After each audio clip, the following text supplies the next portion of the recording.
Vamos a comenzar.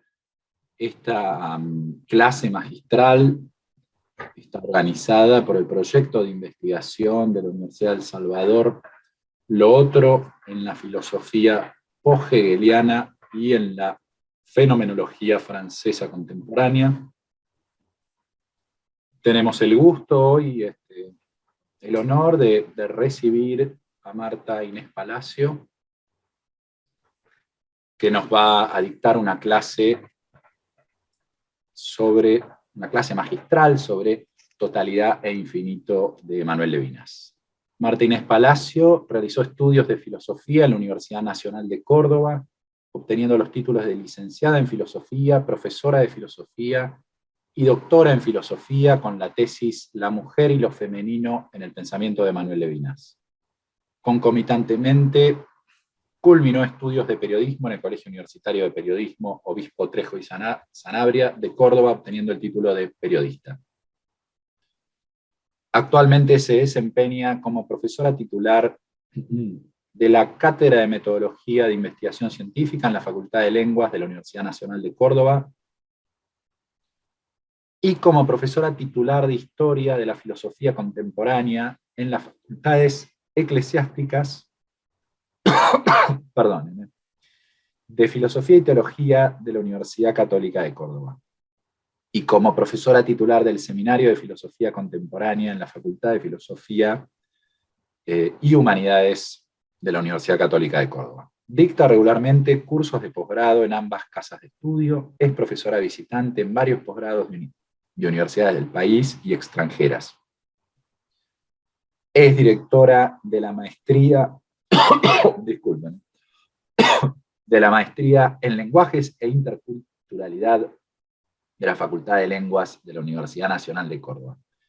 Es docente investigadora categoría 1 del Programa Nacional de Docentes Investigadores del Ministerio de Educación de la Nación, y ha dirigido numerosos proyectos de investigación subsidiados y obtenido becas de investigación internacionales, formando a varios investigadores. Publicó las obras La mujer y lo femenino del pensamiento de Manuel Levinas, un debate de género en torno a la alteridad femenina, Córdoba, Perú, 2008. Faustina Palacio, La heroína del Bracho, Córdoba, Buenavista, 2011. Y Neomaterialismo, la vida humana, la materia viviente y el cosmos, Buenos Aires, Prometeo, 2018. Tiene numerosas publicaciones sobre la filosofía de Manuel Levinas, aparecidas en revistas especializadas nacionales e internacionales, como también artículos y capítulos sobre cuestiones de filosofía contemporánea, publicadas en diversas obras colectivas. Bueno, muchas gracias. Sin más, entonces le cedo la palabra a Marta Palacio. Bueno, antes que nada, agradecerte, Jorge, la invitación confiada que has hecho para que exponga esta tarea ciclópea de presentar a Totalidad e Infinito, una de las grandes obras de la filosofía contemporánea. Agradecer también a la Escuela de Filosofía de la Universidad de El Salvador y a todos quienes han hecho posible este encuentro, y particularmente a los participantes que, dejando sus tareas cotidianas, saliendo del mundo de las cosas, toman ese tiempo para irrumpir en este espacio virtual y poder adentrarnos en este filósofo, en este pensamiento vivo que nos sigue convocando. Así que muchas gracias. Y bueno, voy a empezar. La presentación que haré va a tener como 50 minutos, una hora, y después vamos a abrir a preguntas o intervenciones, ya sea por el chat, o quienes desean levanten la mano o piden la palabra y, bueno, poder conversar luego. Voy a compartir la pantalla. ¿Se ve bien allí? Sí, sí. Bueno, bueno, todavía no se veía bien. Me apuré a contestar. ¿Ahora sí? Ahora sí. Ahora sí. Bueno, si bien en la invitación me pidieron que hiciera una introducción a Totalidad e Infinito, yo pensando dije, una introducción a Totalidad e Infinito, hay tantos artículos, textos, las mismas introducciones escritas por sus traductores, Miguel García Baró, Enrique Guillot y otros, pueden servir Simon Critchley de introducciones. Y dije, ¿qué cosa podría yo plantear como de algún modo novedosa y propia sobre la obra Totalidad e Infinito, que a la vez sirviera de punto de acceso a quienes no son especialistas en Levinas, pero también sirviera a aquellos que están estudiando su obra dentro de sus investigaciones. Así que fue allí cuando surgió este título, Las metáforas filosóficas de totalidad e infinito. Pero antes de empezar me gustaría hacer algunas consideraciones preliminares. Primero una confesión, ¿no? Asumí esta tarea sin darme cuenta de la gigantesca obra que se me pedía y que se depositaba sobre estos hombros tan pequeños míos para intentar dar cuenta de lo que es esta obra única en la historia de la filosofía. Es única por su originalidad, es única por su estilo de escritura, por su tono literario, es única por las temáticas que aborda y única porque viene a dar cuenta de un siglo XX transido de violencia, asesinatos, exterminio y, como dice el propio autor, alergia al otro hombre. Así que, bueno, en este sentido, esta gigantesca tarea que asumí de un modo ingenuo se ha transformado en una aventura nuevamente de adentrarme en esta obra exquisita, compleja y oscura, porque es oscura y se vuelve una obra clausa, cerrada a cualquier paso ágil o lectura rápida. Una confesión y dos advertencias como consideraciones preliminares. Las advertencias. Voy a tomar las propias palabras de Levinas con las que termina su prefacio cuando dice, no desconozco, no estoy citando textual, pero es lo que él refiere, que vamos a estas palabras del prefacio, del prólogo que yo escribo, no nos evitarán entrar a un matorral de dificultades. Bueno, la advertencia es que nos vamos a encontrar con eso, con un matorral de dificultades para cazar, para tomar, para aprender estas ideas resbaladizas de ese otro, de ese rostro, van a ser las metáforas filosóficas que empiezan a aparecer, que es huidizo, huye, apenas lo nombramos, ya no está. Entonces, el matorral de dificultades como primera advertencia, y la segunda, lo que el propio Levinas dice de algunos textos, y después Derrida, su eximio comentador y discípulo, va a decir de la escritura levinasiana, el hechizo de su escritura. El hechizo de esta obra sin igual me ha forzado a mí a retomar numerosas citas textuales porque me daba cuenta, releyéndola completa para preparar esta introducción, o presentación o clase magistral, tomando la palabra magistral en el sentido levinasiano de maestro, es el otro que irrumpe y con el que entablamos una relación ética, ¿no? Una clase que entabla ya una dimensión ética. ¿Hay algún micrófono abierto? Vamos a pedir que lo silenciemos para que se escuche bien. Gracias. Y entonces, el hechizo de su escritura, esta obra, Totalidad Infinita, una obra escrita publicada en 1961, que retoma varios trabajos anteriores. Voy a presentar brevemente algunos datos sobre la obra. Una curiosidad, fue una obra que en su momento Levinas integra con textos anteriores, como por ejemplo la idea de lo infinito, y que una vez que la tiene lista, la manda a publicar a la famosa editorial francesa de literatura filosófica, Gallimard, que la rechaza. Y como se estarán arrepintiendo los de la editorial, pienso, sobre ese rechazo. Y entonces es ahí cuando va con el apoyo de Chambol, que va a ser su mentor, quien lo va a patrocinar, quien lo va a impulsar, quien le abre de alguna forma las puertas de la Academia Francesa.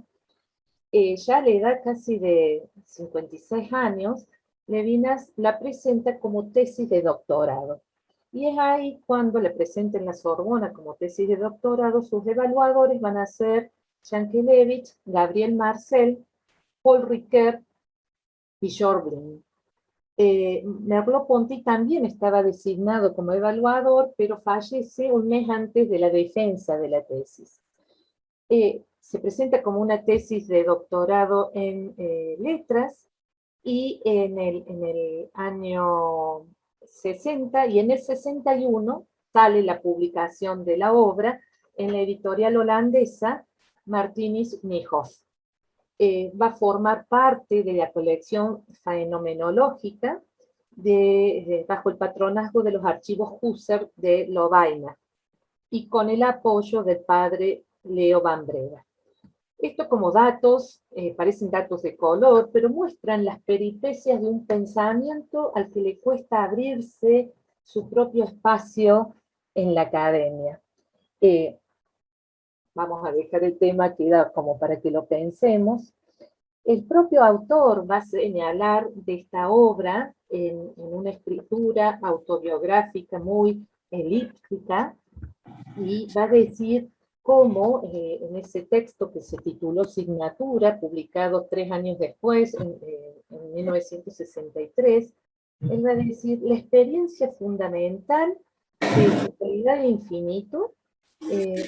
Hay un micrófono abierto. Nuevamente pido, por favor, que revisemos todos y pongamos en silencio.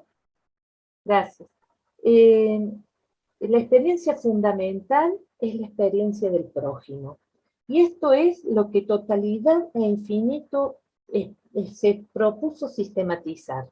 Las experiencias que tenemos con el otro, con el prójimo. Esa experiencia que en sus primeras obras él va a llamar la relación social, pero que no la quiere encasillar dentro de las relaciones que mantenemos en la sociedad y que estudia la sociología, sino el tipo de relación que se entabla, que él va a llamar la estructura intersubjetiva. Y cómo ese esfuerzo por sistematizar los aspectos de estas experiencias intersubjetivas va a tener como, va a encallar en Totalidad e Infinito como una tarea ciclópea realmente, un gran esfuerzo intelectual, porque va a intentar sacar de la totalización de la conciencia, de la filosofía que reduce el otro al mismo, que él va a llamar la filosofía de la egología, la filosofía de la conciencia, va a tratar de arrancar ese otro, absolutamente otro, que se vuelve el principio de la relación, que se torna el principio de esa relación que se va a denominar relación ética o relación con el otro o relación con el absolutamente otro.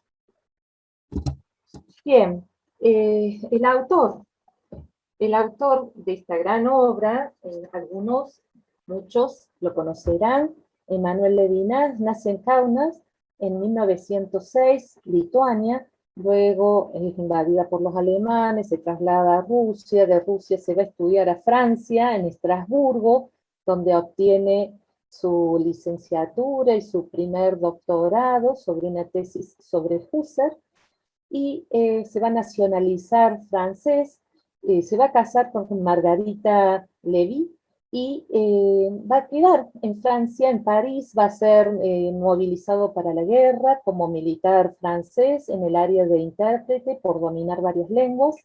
Cuando está haciendo sus estudios en Estrasburgo, parte a Friburgo, que está muy cerquita en Alemania, está muy cerquita de Estrasburgo, a estudiar un semestre con Husserl y un semestre con Heidegger, sus grandes maestros, a los que de algún modo va a entrar en un diálogo confrontativo, de ruptura, de transformación, y con el último, con Heidegger, va a señalar la importancia de Heidegger en su pensamiento, aunque él hace constantemente un mano a mano, una disputa de varias tesis heideggerianas que vamos a ir viendo a lo largo de la presentación. Luego, cuando lo movilizan durante la guerra, cuando lo movilizan, es capturado y llevado a un campo de concentración donde escribe varias de las intuiciones fundamentales de su obra, que va a tener dos periodos, un periodo juvenil y un periodo de adultez. El periodo de las obras de juventud ya empieza hablando de esta relación con el otro, donde aparece el otro por excelencia, y son dos obras, ¿no? Fundamentalmente, hay otras, pero dos obras principales: de la existencia al existente, y acá vemos el contra Heidegger que yo antes señalaba, de la existencia al existente, y el tiempo y el otro. Y pasa bastante tiempo trabajando en una escuela israelita para los jóvenes israelíes que viven en la cuenca del Mediterráneo, enseñando Talmud, estudiando la Torá.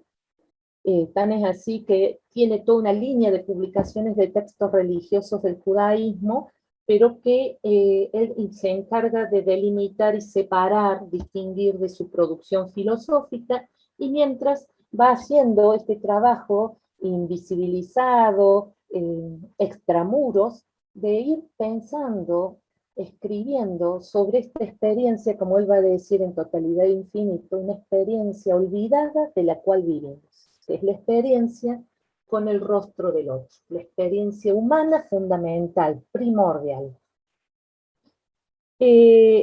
Cuando es conocido, ¿no? Es presentado a partir de su tesis de doctorado de Totalidad e Infinito, por eso también la importancia de esta obra, lo proyecta a la academia, entra a formar parte de la Universidad de Nanterre como profesor, y finalmente termina en la Sorbona y luego se jubila, sigue publicando y escribiendo hasta el día de su muerte, el 25 de diciembre del 95 en París. Su esposa y sus dos hijos se salvan del exterminio nazi porque las religiosas de San Vicente de Paul los esconden en el convento, y él hace un explícito agradecimiento a los cristianos sobre esta situación. El horror nazi lo va a acompañar durante toda su vida y va a tener el rasgo del sobreviviente, ¿no? De aquel que ha logrado sobrevivir a la Shoah, a la catástrofe, a lo innombrable, pero toda su meditación va a estar dirigida a pensar un modo con el otro, con la alteridad, con el otro, que no lo elimine, que no sea alérgica al otro. La obra, titulada Totalidad e Infinito, ensayo sobre la exterioridad, ya nos pone en esta situación del matorral de dificultades. Nos encontramos con un título novedoso, infinito. ¿Qué querrá decir totalidad? ¿Qué es exterioridad? Aparecen numerosas preguntas, ya en una situación de exégesis nos encontramos con eso.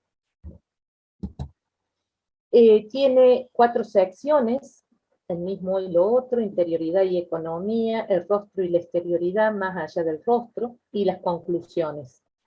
Esta presentación que está acá de Miguel García Baró es de la edición del 2011, que es la segunda edición de Sígueme. La primera edición tiene la traducción de Daniel Guillot, que es con la que yo he trabajado y voy a citar, que es del año 77, la traducción castellana.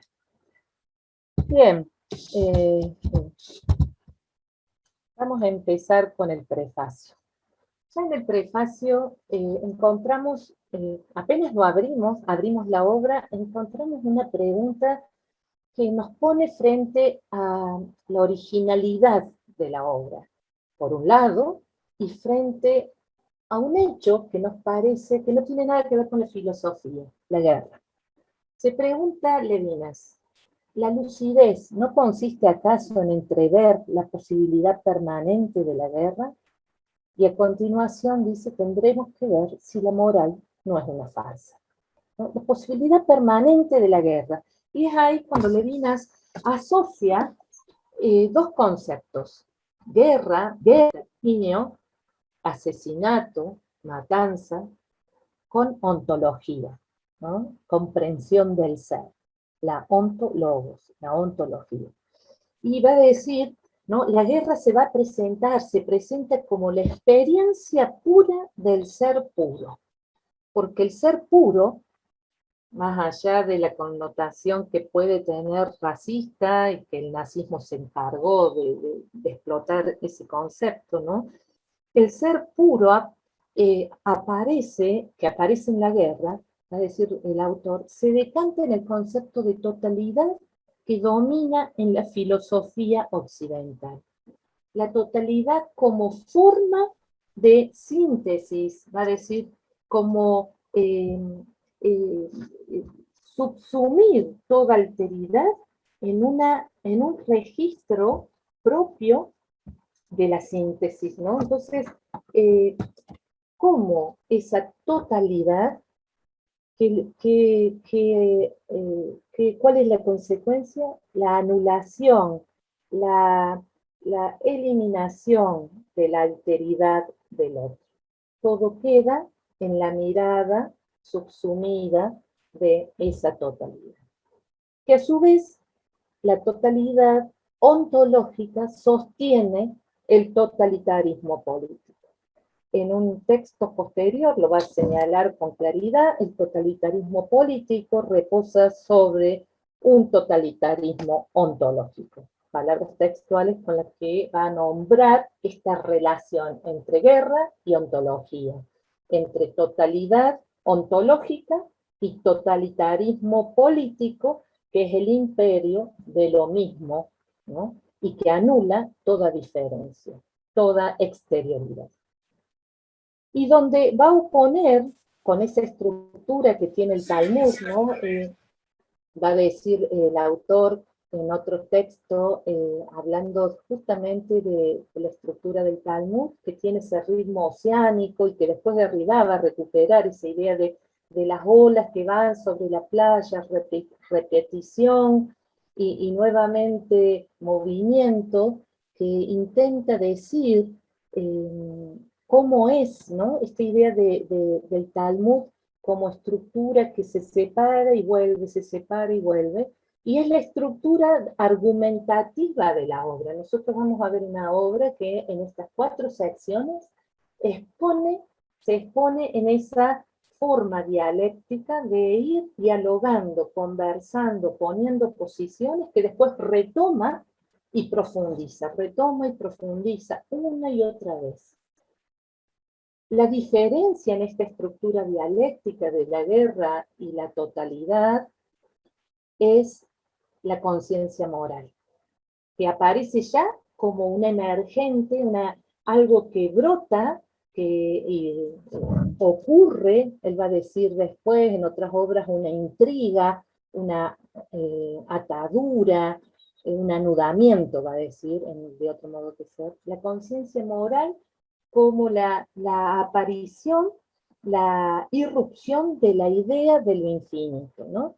Por eso que en esta metáfora va a llamar esa conciencia moral como escatología, no como finalidad de la historia, como se entiende la escatología dentro de la teología en modos clásicos, sino como una conciencia moral que nos pone en una relación con lo que está más allá de la totalidad, de ese encierro, de esa síntesis, ¿no? De esa esfera de la totalidad. Una relación con lo más allá, escatología. Y donde aparece esta idea, ¿no? En la obra de infinito, que el propio autor después va a desarrollar, lo vamos a ver en la primera sección, la va a retomar de Descartes, la idea del infinito, esto que se piensa siempre. Bueno, el costo ambiental. Vamos a hacer silencio, por favor.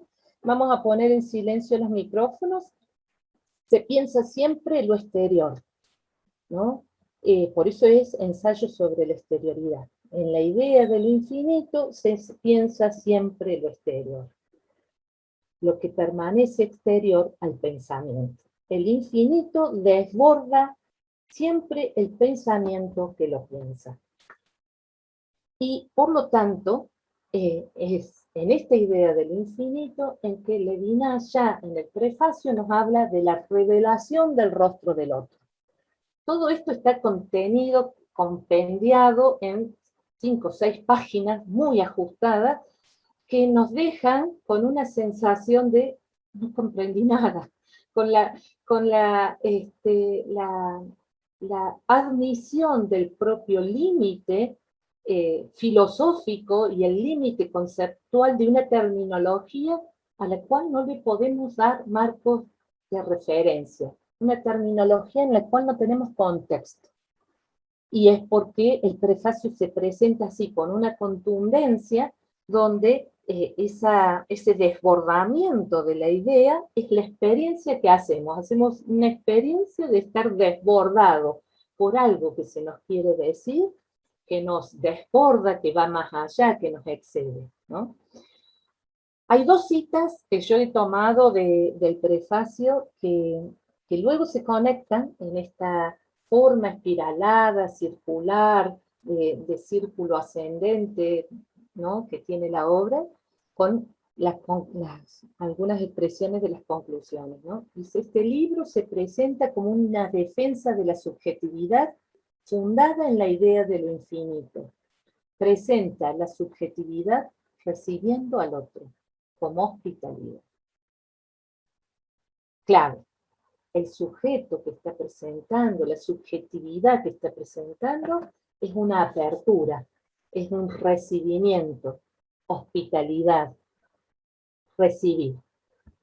Y la segunda dice, si las relaciones éticas, estas relaciones con el otro, esta estructura con el otro, deben conducir la trascendencia a su término, ese movimiento, es porque lo esencial de la ética está en su intención trascendente, y porque toda intención trascendente no tiene la estructura noesis noema.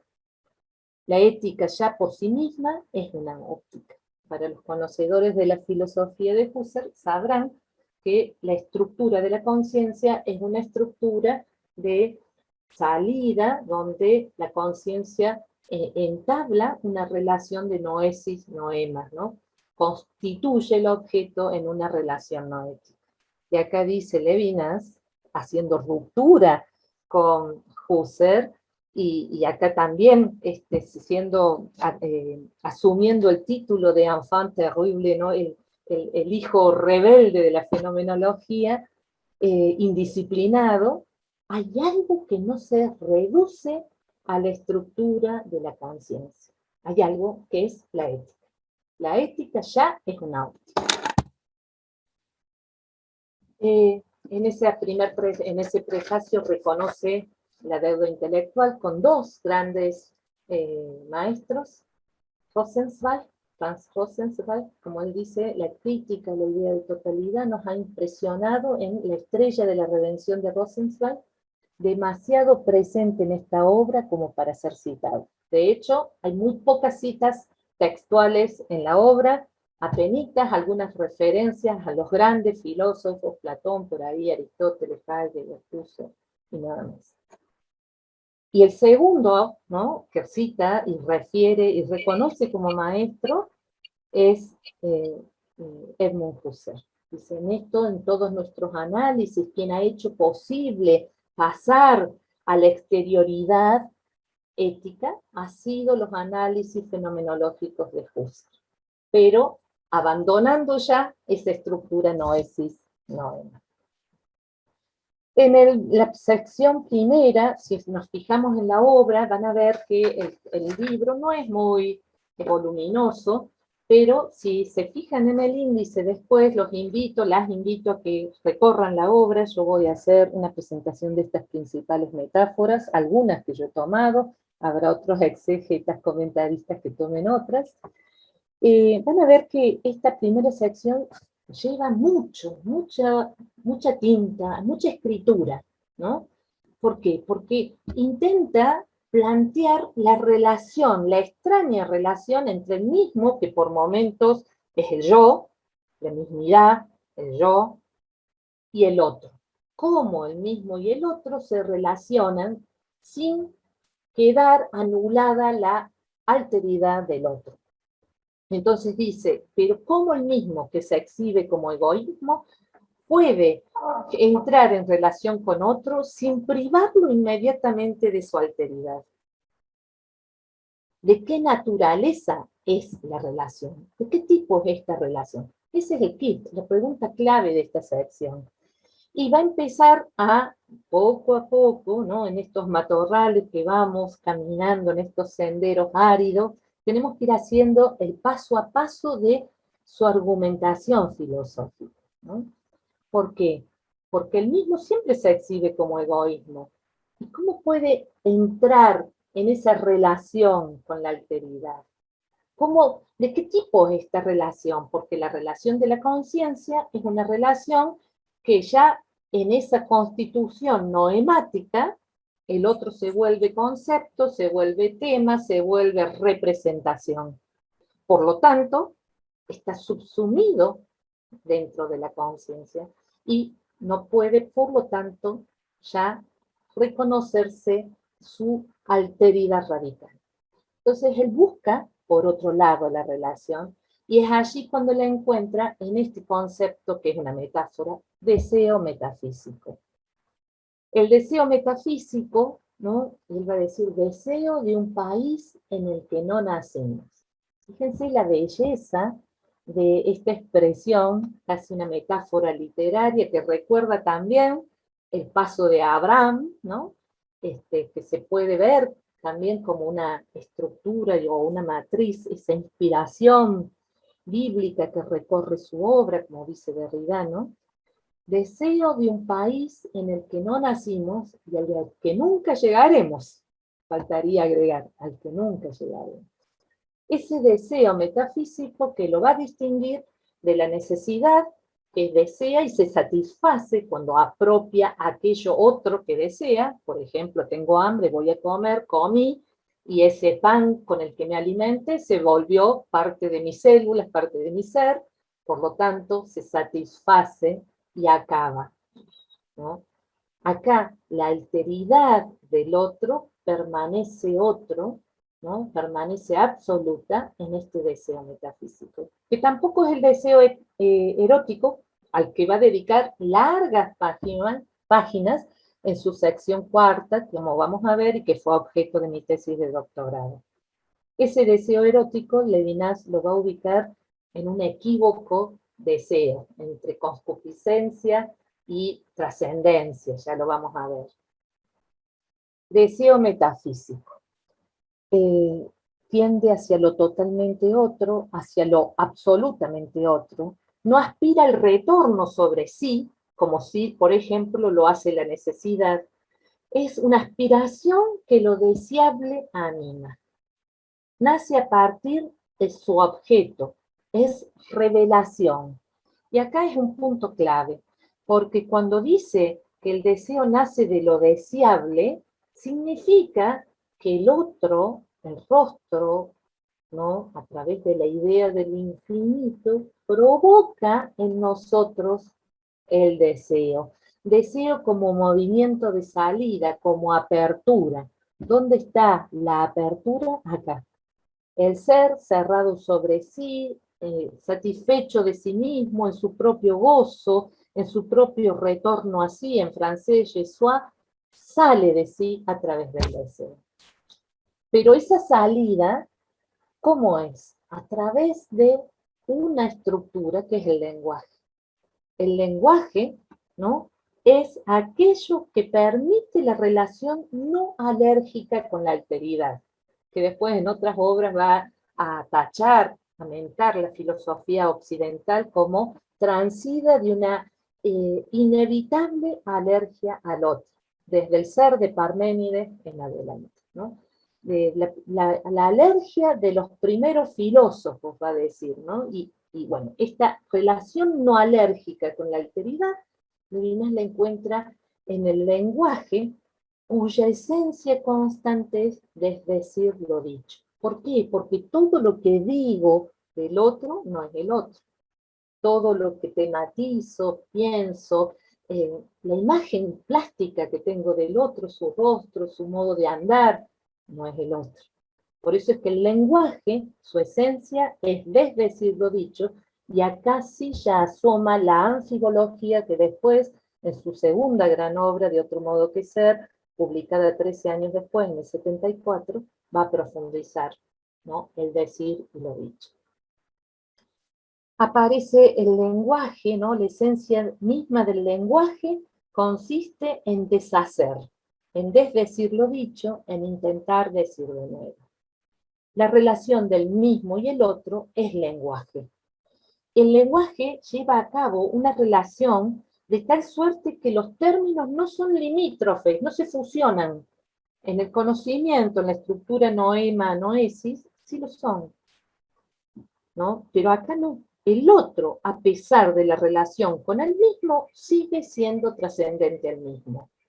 La relación del mismo y del otro, o metafísica, como la va a llamar él, o ética, o filosofía primera, funciona originalmente como discurso. Y acá está el kit del lenguaje. El lenguaje que se presenta como discurso, como la pragmática, la relación de salida, ¿no? El otro irrumpe como una palabra, como una orden, como un mandato, va a decir, como una palabra que se dirige a mí, y esa palabra que se dirige a mí me pone frente a una respuesta, frente a una respuesta, responsabilidad. Va a jugar con la doble etimología de respondere, responsabilidad, ¿no? Por eso la relación entre el mismo y el otro, que permite que el otro siga siendo trascendente, es la relación del lenguaje que funciona como discurso, en el que el mismo, resumido en su ipseidad de yo, la ipseidad, soy un ser particular, único, que retorno a mí y que hago actividades, pienso y actúo. Bueno, esta ipseidad se ve de repente abierta, ¿no? Eyectada, podríamos decir, ¿no? Después en otras obras va a hablar de fisionada, atravesada, diríamos, ¿no? A través del lenguaje. Hay ese vínculo de salida, deseo y lenguaje, ¿no? Por eso es que él va a plantear el empeño de este libro, se dirige a percibir en el discurso una relación no alérgica con la alteridad, a percibir allí el deseo, donde el poder por esencia asesino del otro llega a ser frente al otro imposibilidad de asesinato. Ese discurso es la respuesta, responsabilidad frente a la irrupción del rostro del otro, lo deseable, que provoca esta sujeción, imposibilidad de asesinato, consideración del otro, justicia.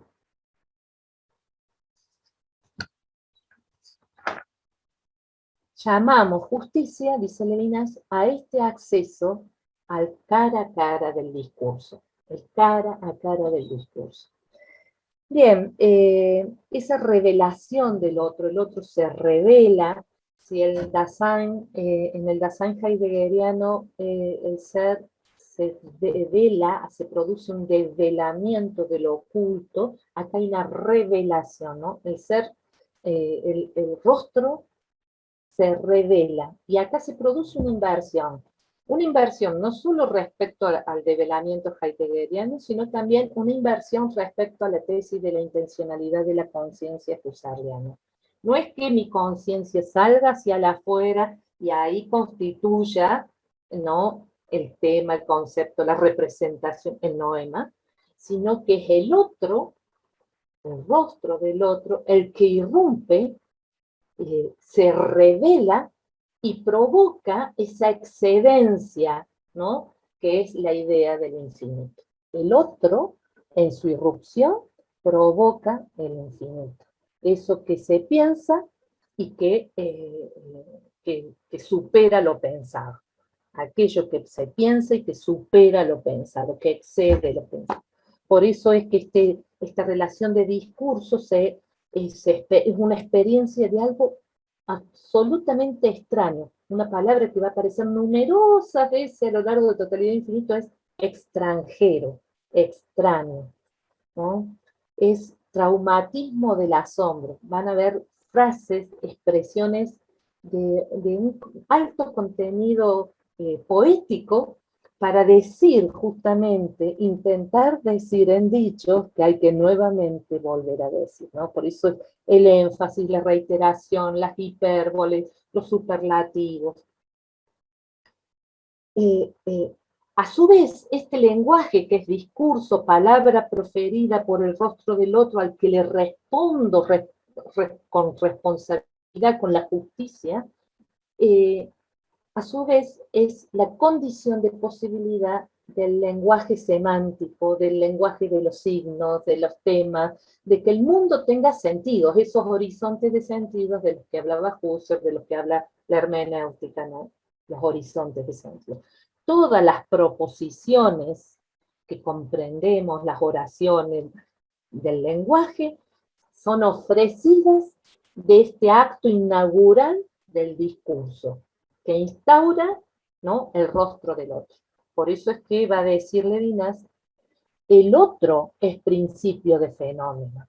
El otro, el rostro del otro es principio de fenómeno. Hay fenómenos porque el rostro ha irrumpido. Entonces se fenomenaliza el mundo, ¿no?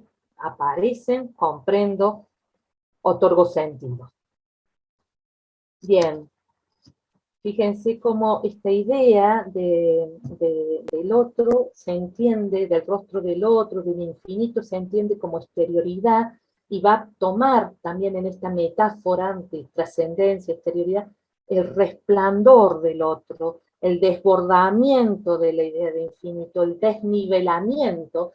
La relación no es una relación recíproca, estamos de igual a igual, en el mismo plano, como el yo-tú de Buber se encarga de decir Levinas, sino que el otro está como mi maestro, como mi señor, ¿no?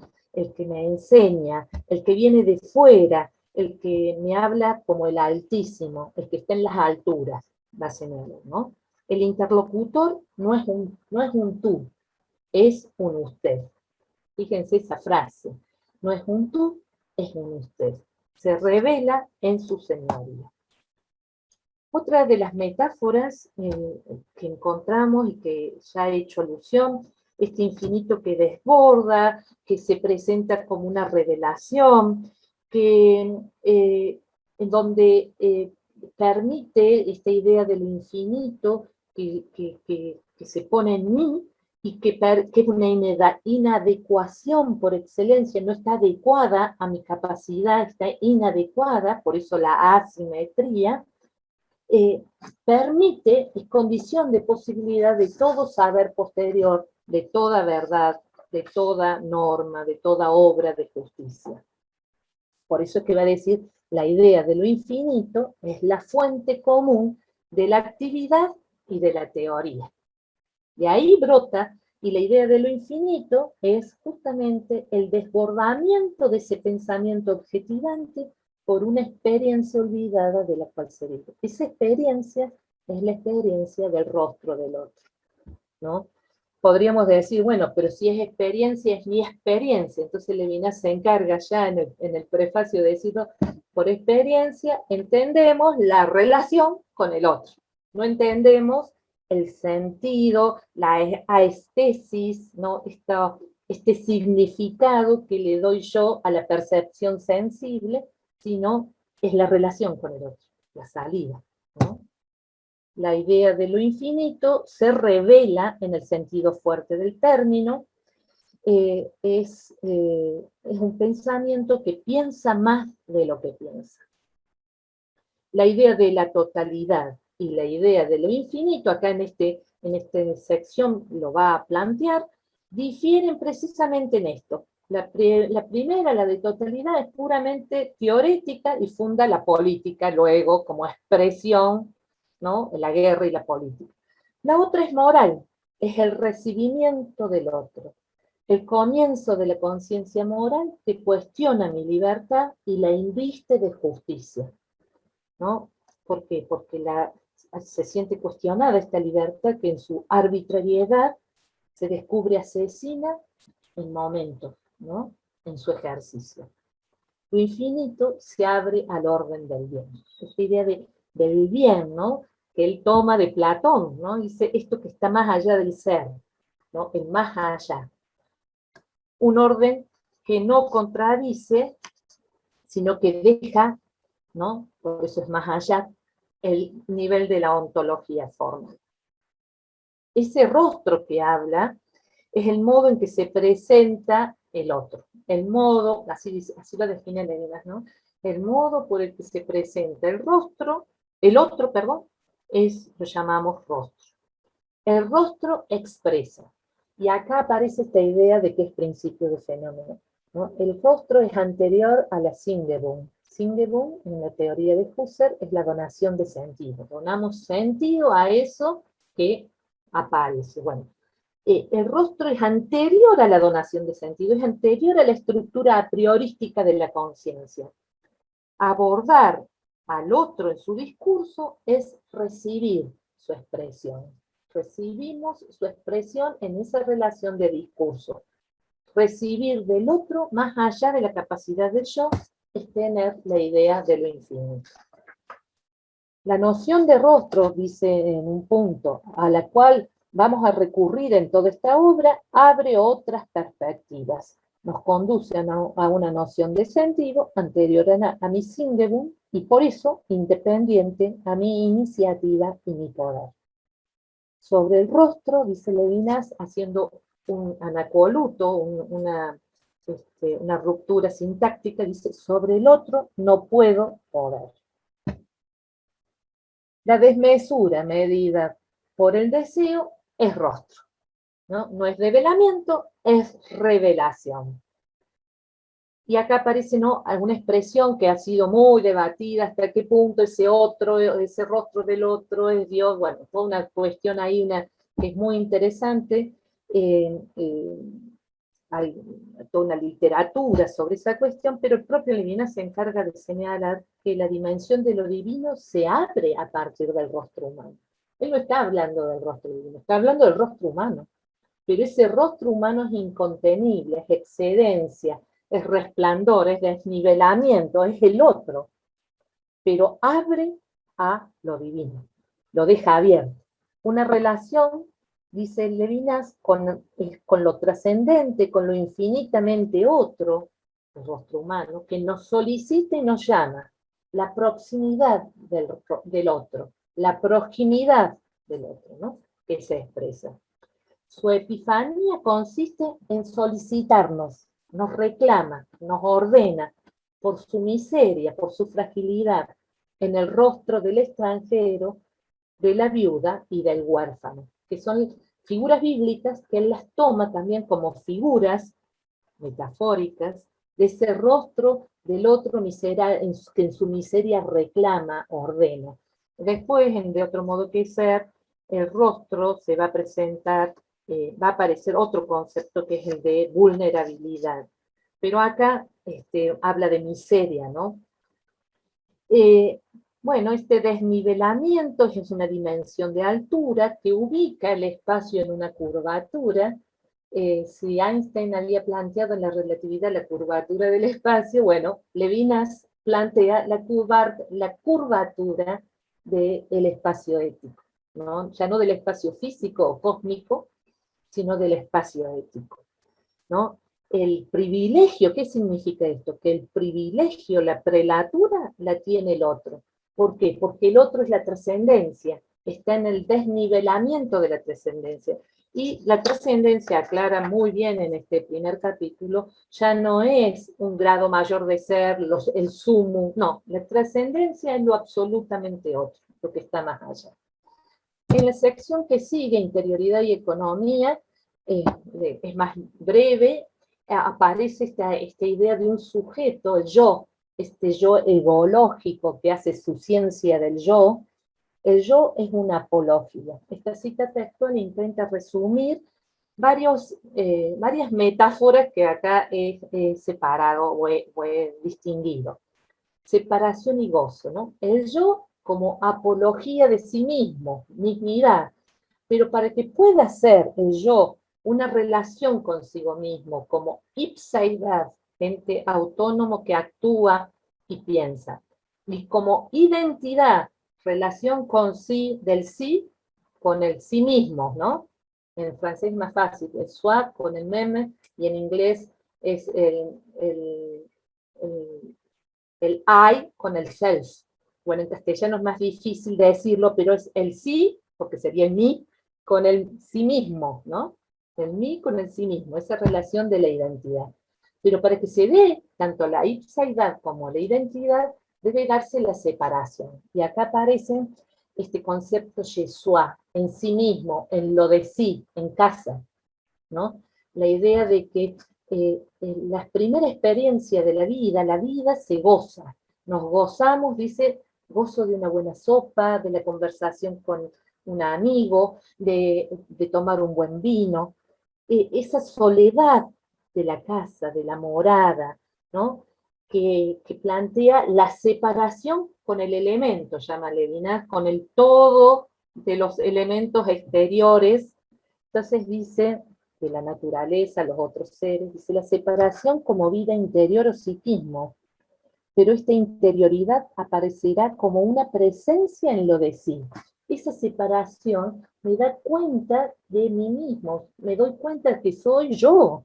¿Por qué puedo decir soy yo esta que estoy hablando? Por la separación, porque me percibo separada, no fundida en ese todo.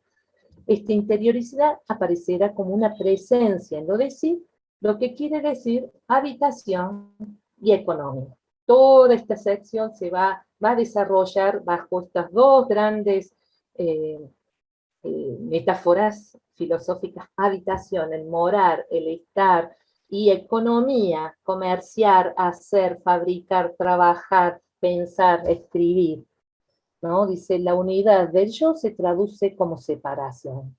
La separación por excelencia es soledad. Y el gozo, que puede ser felicidad o infelicidad, gozo como afectividad que vuelve sobre sí, son el aislamiento mismo. Se llega a ser sujeto al gozar de la felicidad por la interiorización del gozo. El ente es autónomo con relación al ser, me distingo del ser anónimo e impersonal. Y como ente experimento este gozo, dice Levinas, ¿no? Esta idea de la vida humana que se separa y que se da cuenta de su propia interioridad o psiquismo. Y es ahí donde plantea esta idea de la morada, la habitación, que permite a su vez el recogimiento, la representación, que será un segundo momento. Primero es la vida, no lo que pensamos sobre la vida, el gozo, la afectividad. Por eso muchos dicen que Levinas es un sensualista, ¿no? Por todo este desarrollo de la primera constitución subjetiva que tenemos. Y en esa primera constitución subjetiva, el recogimiento y la representación se producen como habitación en una morada o en una casa. Y acá vienen varias tesis que no voy a tener tiempo de desarrollar, que las dejo enunciadas. Quienes quieran leer más, hay bastante publicado. En la tesis mía de doctorado, que fue publicada, yo la puse en academia.edu, así que quien quiera leerla la puede bajar, está ahí libremente ofrecida. Pero simplemente decir que en la casa, va a decir Levinas, se produce este recibimiento hospitalario por excelencia. ¿Y cuál es la estructura aquí? ¿No? Y va a decir, ese recogimiento es lo femenino. Y cuando habla de lo femenino, ahí aparece toda una disputa, ¿no? Si es lo femenino refiere al contenido, como contenido a una mujer empírica, o lo femenino como una dimensión matricial de lo humano, como una dimensión de la humanidad. Entonces ahí las feministas de la diferencia lo van a leer como lo matricial originario, que lo tienen tanto varones como mujeres. Derrida va a ir en la misma línea, otros no lo van a leer así. Bueno, a haber una serie de disputas. Lo importante es que veamos que el papel privilegiado de la casa, lo femenino como morada, la casa como recibimiento, supone la retirada a partir de los elementos, el recogimiento, y que es allí cuando se produce la posibilidad de concebir, de representar el mundo, trabajar, desarrollar acciones, ¿no? Fabricar. En este lugar, en esta sección, va a estar la famosa crítica, la contundente crítica, según Simon de Levinas, a Heidegger, cuando dice, el Dasein nunca tuvo hambre, porque refiere que la primera dimensión de la vida no es la comprensión del Dasein, sino que es de la satisfacción del gozo a través del alimento. Y otros, ¿no? Otros elementos. Bueno, acá aparece también la tesis de la sexualidad como principio de diferencia, ¿no? La alteridad radical del otro llevada como esencia por el otro sexo. Acá aparece la sexualidad, el tema de la sexualidad como la diferencia, que incluso muchos comentaristas lo van a leer como la diferencia ontológica. La tercera sección, el rostro y la exterioridad. Acá aparece nuevamente el tema del rostro, que ya había sido preanunciado en esa estructura oceánica de movimientos que señalaba Talmúdica. El rostro y la exterioridad, y el rostro que aparece acá, aparece en una o sea, hay un análisis fenomenológico del rostro que es exquisito, ¿no? Es realmente una sección para leerla completa y entrar en cada uno de los matices y sentidos, y a su vez saber que todo eso que se está diciendo del rostro no es el rostro. Es el juego constante entre un dicho que debe de decirse, ¿no? Dice, la pregunta que yo he tomado en esta sección, que me parece que es una pregunta clave, dice, ¿no se da acaso el rostro a la visión? ¿No se somete al régimen de la sensibilidad, de la percepción visual, de eso que tengo frente a mí, que lo reduzco a mí mismo, a mi propia visión, a mi propio englobarlo en mi percepción? ¿En qué señala la epifanía como rostro una relación diferente de aquella que caracteriza toda nuestra experiencia sensible? Porque toda experiencia sensible, como ya lo habían planteado los empiristas, no deja de ser una experiencia del sujeto. Toda experiencia sensible no deja de tener este elemento, este rasgo de ser una dimensión subjetiva. Entonces, como el otro, esa epifanía del rostro, ¿cómo puede plantear una relación diferente que no sea experiencia sensible y por lo tanto inmanencia? ¿Cómo puede preservar su trascendencia? Y es ahí donde Levinas dice, si lo trascendente contrasta con la sensibilidad, si es apertura por excelencia, si su visión es la visión de la apertura misma, eso es lo trascendente, apertura por excelencia. Sin embargo, contrasta con la visión de formas y no puede hablarse de ellas en términos de contemplación ni en términos de práctica. No podemos hablar de la trascendencia como visión. El rostro que se da a la visión no es el rostro del otro. Si ustedes están viendo mi rostro, que tengo anteojos, que tengo el pelo así, ese no es el rostro, va a decir Levinas. ¿Por qué? Está, pero después va a madurar una expresión que va a aparecer unos años después con el concepto de huella. Está como una ausencia dentro de esta presencia, dentro de esta visión que se ofrece a la presencia. Está como una ausencia en la presencia, está como una huella. En esta obra todavía no aparece el término huella, ¿no? Pero lo tomo para darle mayor claridad.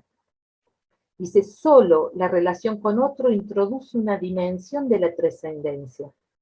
Está la dimensión de la trascendencia. Y nos conduce a una relación totalmente diferente de la experiencia en sentido sensible del término, que siempre es relativa a mí y es egoísta, vuelve sobre mí. El rostro está presente en su negación a ser contenido.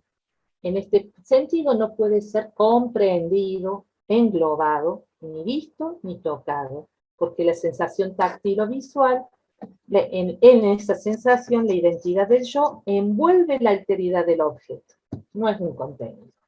El otro es el infinitamente extranjero, trascendente, que en su epifanía me llama, que establece la diferencia absoluta, la famosa différence de la que tanto hablan los filósofos franceses de esa época, 60. Bueno, Levinas se anticipa, en el 61 ya lo ha publicado, y después aparece todo el debate de la diferencia, ¿no? que pone de moda tal vez Derrida, ¿no?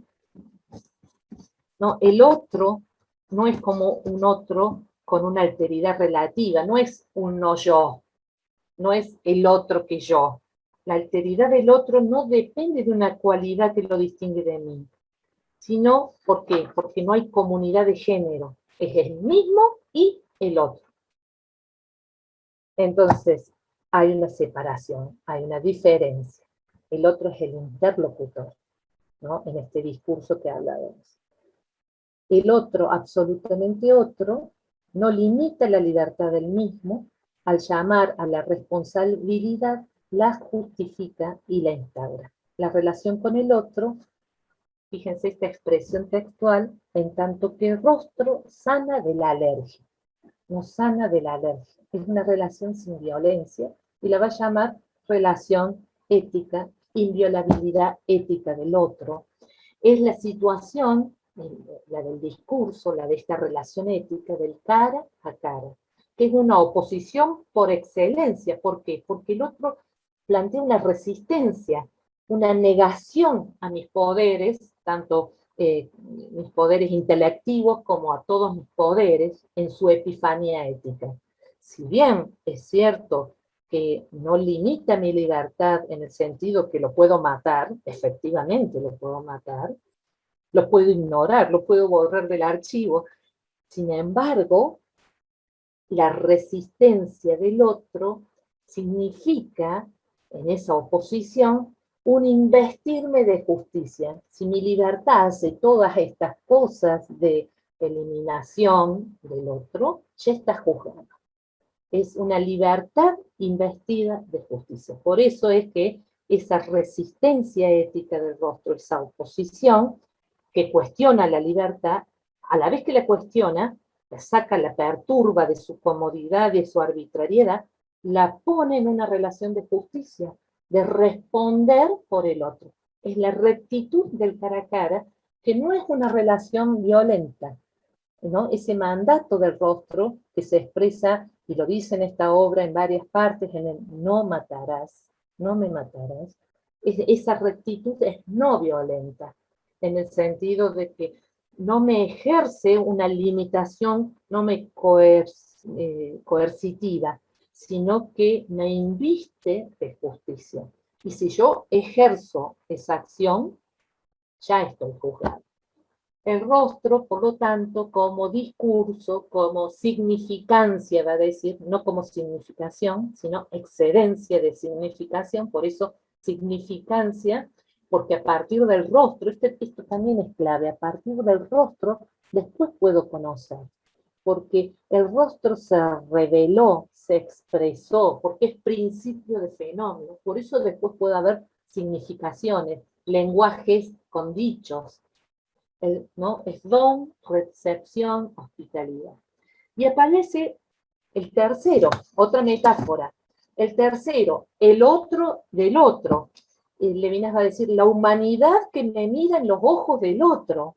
El que está en el plano de la fraternidad, donde nosotros decimos somos todos iguales, la Constitución lo dice, que instala la justicia, las normas, lo universal, que intenta regular las relaciones entre los singulares. El tercero. Y el tercero es clave, porque el tercero es el ámbito constante, ¿no?, que debe estar confrontado con la ética, regulado con esta dimensión del rostro, del cara a cara originario. ¿Para qué? Porque hay momentos en que la ley positiva se desvía, en que es injusta, en que es desigual, en que rompe la fraternidad, en que incluso postula la violencia al postular la guerra. Y entonces es ahí cuando hay que confrontarla con esta dimensión ética de la altura, ¿no?, del otro, del rostro, del infinito, de esta dimensión de asimetría.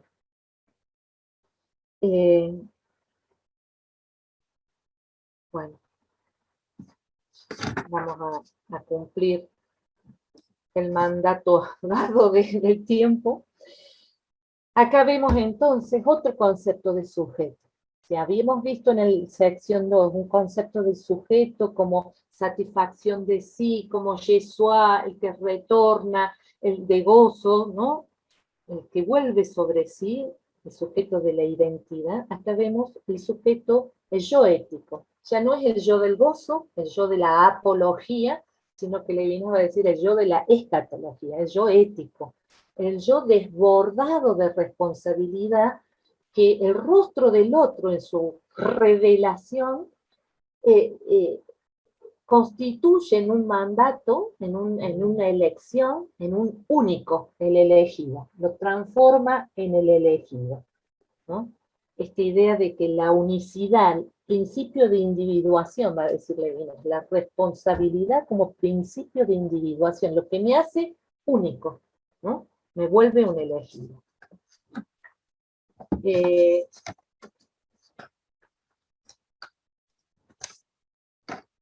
Esto le va a llamar bondad, y sección cuarta, más allá del rostro. Sobre este punto son las mayores controversias que hay. ¿Qué es lo más allá del rostro? Y es toda la tematización sobre la mujer y lo femenino, y en este sentido, vuelvo a la afirmación del inicio, es una obra única. Pocas obras han hablado del amor, de la mujer, una fenomenología del eros. Creo que el banquete de Platón, esta, y por ahí alguna otra obra menor, pero como consistencia argumental, esta obra tiene ese valor, ¿no?, esa unicidad. Puso sobre el tapete una cuestión en que inmediatamente fue debatida por las feministas, y la primera de todas ellas fue Simone de Beauvoir, que en la famosa obra El segundo sexo ya va a entrar en una disputa con Levinas, cuando en El tiempo y el otro, una obra del 48, que Levinas toma mucho de esa obra acá, en Totalidad Infinito, va a decir, Monsieur Levinas se olvida de que está haciendo un enunciado de privilegio masculino, está hablando del sujeto como si el sujeto fuera un masculino, un varón, ¿no?, un ser masculino. Y es por eso que habla de la diferencia sexual como la diferencia del otro, lo que abre la pluralidad de seres, lo que plantea un rostro diferente, ¿no? Entonces, todo el debate de las feministas de la igualdad va a ser por qué no se ha advertido esta preeminencia discursiva de género, ¿no? Acá en este punto va a decir Levinas, lo femenino, y acá lo femenino sí refiere a la mujer, porque va a usar los dos términos, ¿no?, la femme, le féminin, ofrece un rostro que va más allá del rostro. Va a plantear todo acá, que es más allá del rostro. Es una equivocidad. Entonces acá aparece la ambigüedad del amor, todas estas aporías, ¿no?, gozo de lo trascendente, entre concupiscencia y trascendencia, ¿no?, entre inmanencia y trascendencia, entre necesidad y deseo. El análisis que hace de la fenomenología del eros como equivocidad, y hay palabras, incluso frases completas, donde remite a expresiones sexistas, misóginas, ¿no?, profanación, donde habla de la mujer como equívoca trascendencia, como lo violable y lo inviolable, presente en su rostro, pero futuro en esa promesa del Hijo. Aparece otra metáfora, la transustanciación del Hijo, que soy yo, es otro y a la vez yo mismo. Claramente es una voz masculina la que está enunciando todo más allá del rostro. Pero hay un punto, ¿no?, que me parece clave acá, que es el rostro femenino reúne esta claridad y esta sombra. Es desnudez ética del rostro, por eso el rostro más allá del rostro, pero también es lascivia erótica. En esta inversión del rostro, cita textual, que lleva a la feminidad, la no significancia se mantiene en la significación del rostro, la castidad al límite de lo obsceno. Ese es el acontecimiento original de la belleza femenina, dice Levinas. Bueno, vamos a las conclusiones. Aparece la multiplicidad con la fecundidad, la paternidad, habla de la paternidad, no habla de la maternidad, bueno, el hijo, el ansia del hijo es otro como yo. Y en las conclusiones tomo 3 citas para cerrar, ¿no? Dice Levinas, una de las principales tesis sostenidas en esta obra consiste en negar a la intencionalidad de la estructura noesis noema el título de estructura primordial. No es la estructura primordial. La estructura primordial no es la estructura intelectual la primordial, sino la estructura ética. No es la comprensión de lo primordial del Dasein, sino la relación de responsabilidad con el otro. Esa es la estructura primordial. Por eso que va a decir que la ética es una óptica, que es la filosofía primero. La filosofía no es jamás una sabiduría, porque el interlocutor que acaba de abarcar se le ha escapado ya. Cada vez que ahora todos ustedes se han escapado y yo me he escapado para ustedes. La filosofía invoca en un sentido esencialmente litúrgico al otro, maestro o alumno, al cual se le dice el todo. Bueno, nos podríamos tal vez quedar acá para pensar, ayer fue el día del estudiante, del alumno, días anteriores del profesor y del maestro. Bueno, quienes enseñamos filosofía, que invocamos al otro y le decimos todo lo que sabemos, todo lo que pensamos, todo, pero no es jamás sabiduría, porque el otro, ese rostro del otro, asimétrico, que está en una dimensión de altura, se ha escapado ya, se me ha escapado ya, ¿no? Por eso al final cierra al pensamiento metafísico en el que alguien finito tiene la idea de lo infinito, le hemos reservado el término de intencionalidad. Ha revertido, ha invertido, ha resemantizado la intencionalidad de la conciencia husserliana. Es el pensamiento metafísico que piensa más de lo que puede contener.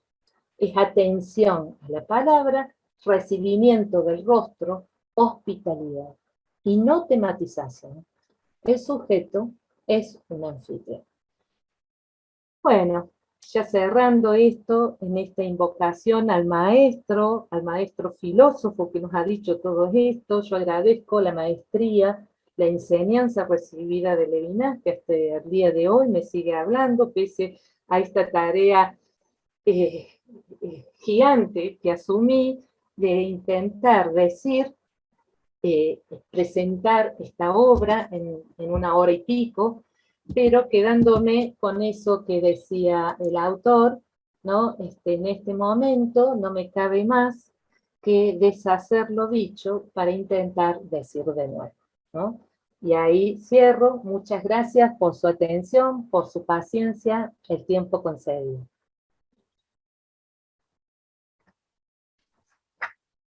Bueno, muchas gracias, Marta. Muy buena la clase, muchas gracias. Bueno, como habíamos dicho, ahora lo que vamos a hacer es abrir un espacio para las preguntas. Así que si les parece, levanten la mano, si es que saben hacerlo, o pidan la palabra por el chat.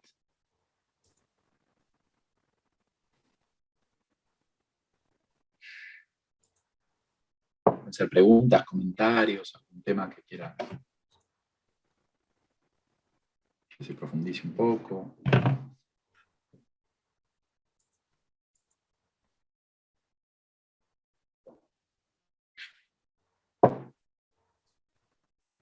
Acá hay una mano levantada.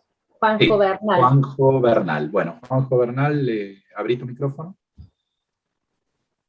y hace la pregunta nomás. Marta, en primer lugar, muchísimas gracias por la claridad. En verdad es una obra bastante compleja y la síntesis que nos regalás esta noche es de mucha gratitud. Así que gracias por este invaluable trabajo. Mi pregunta, Marta, tiene que ver con estas instancias del yo, al cual te referías nombrándolo como ipseidad, identidad, en la cual te referías también a este proceso de separación con con el elemento exterior y a esta afectividad o a este gozo del cual se refiere Levinas, y que lo decías que el gozo se da como ente y no como ser. Entiendo que ahí Levinas plantea como una separación, una ruptura heideggeriana. Y mi pregunta en relación a este punto en concreto es, ¿dónde ubica Levinas la cuestión del ser? Muy buena pregunta, Juanjo. En una de sus primeras obras, que se tituló De la evasión, Levinas plantea cómo podemos salir del neutro, del ser impersonal, anónimo, ¿no? Y ahí es cuando plantea por primera vez la cuestión de la separación. El ser estaría dentro de ese ilia, que en francés es il, y-a, ¿no? El hay que causa horror, dice Levinas, que es el neutro, el impersonal, y que provoca, por lo tanto, la necesidad de escaparse de la evasión. La primera vía de evasión que encuentra Levinas es en esa separación, ¿no? En sí mismo, en ese gozo que vuelve sobre sí. Ya empieza él allí a hacer un contrapunto con Heidegger. ¿Mm?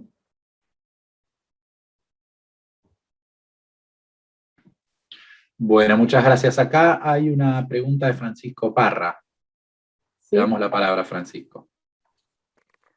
Hola, buenas noches o buenas tardes. Muy bien, gracias. Y gracias por la conferencia, muy interesante. Muy, una, una presentación muy difícil porque es una obra muy difícil de presentar. Muchas gracias. Y bueno, yo tenía una pregunta, un par de preguntas, una en relación a la anterior, que era ese concepto del I.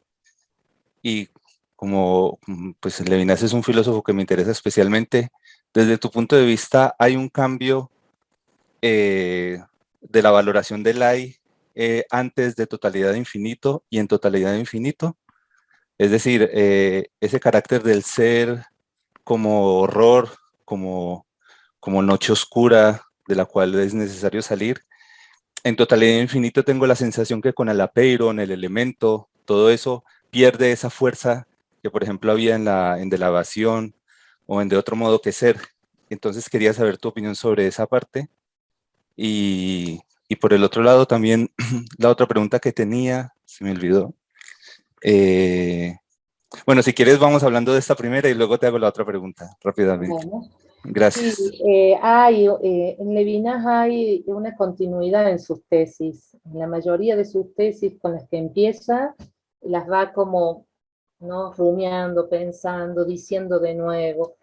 De otro modo que Cero, más allá de la esencia, la gran segunda obra posterior, la obra de Madurez del 74, claramente ha abandonado ya el registro del ser y lo ha ubicado dentro de otro modo que Ser es justamente abandonar el plano de la esencia, ubicándolo dentro del plano de lo dicho, ¿no? Ahí no solamente es el iliad, del neutro, del impersonal, sino que también hay toda una tematización a partir, entrando por el lenguaje, de lo dicho, como el ámbito de la esclerotización, dice él, ¿no?, del ser, en los entes, en las esencias, ¿no?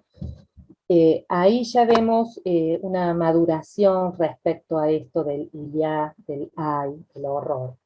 Pero esa experiencia del anonimato, del neutro, con el que empieza Totalidad Infinito, porque Totalidad Infinito empieza ahí, dice, hay una cita en el prefacio que claramente ha sido escrito después, cuando terminó la obra hizo, ¿no?,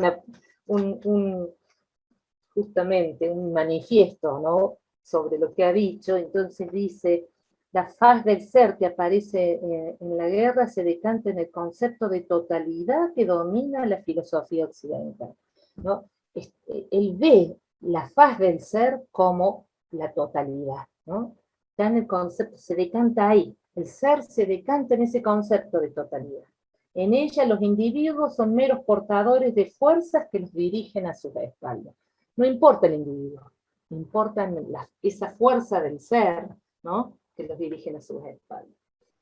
Y es por eso que este planteo lleva justamente a un rechazo o a una dialéctica con ese plano del ser, que sería el plano metafísico, el plano ontológico de la ontología clásica, para plantear otra dimensión que es la de la conciencia moral, que provoca una salida, una evasión del ser, ya no solo por la separación del elemento, sino por la relación de salida que se entabla a través del deseo. Salimos a través del deseo y entablamos, recogemos, recibimos al otro que se hospeda en nosotros como mandato, como, ¿no?, como orden, como commandment, como dice él, ¿no? Y respondemos en esa responsabilidad, y ahí nos hacemos únicos, ya no por la separación del elemento, que ese sería el sujeto ontológico,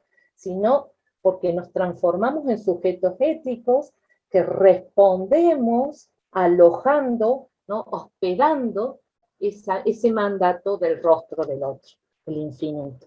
¿No? ¿Puedo repreguntar? Sí.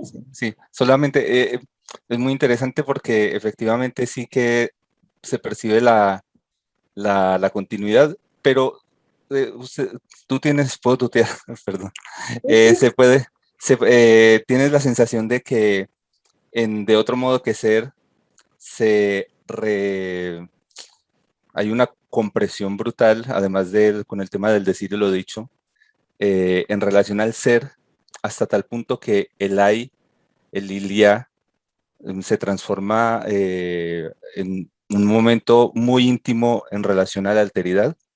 Bueno, pero eso ya es de otro libro, ¿no? Eso ya es de otro modo que ser. Sí, como que la verdad tendría que ponerme nuevamente Sí. a estudiarlo y verlo, ¿no? Sí, y la otra pregunta que tenía ya para terminar es si tenía la sensación de que la alteridad tiene varias formas, están interrelacionadas, si hay una relación, digamos, de formas de donación de la alteridad, en la que la alteridad ética sería la fundamental, y las otras, pues precisamente, por ejemplo, lo femenino o el elemento, o eso sería una mala lectura, digamos, de ver los diferentes momentos de alteridad como modos de alteridad, o eso sería un error leerlo así.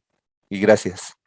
No, gracias por las preguntas, están muy buenas para la anterior, para hacer indagaciones nuevas, y esta que haces, él admite que, bueno, el concepto latino de alteritas era uno de los cuatro, ¿no?, que incluso ya estaba en Platón, ¿no?, la alteridad como aquello que es diferente, ya estaba planteado, todo ser es diferente en relación con otro, ¿no?, la alteridad.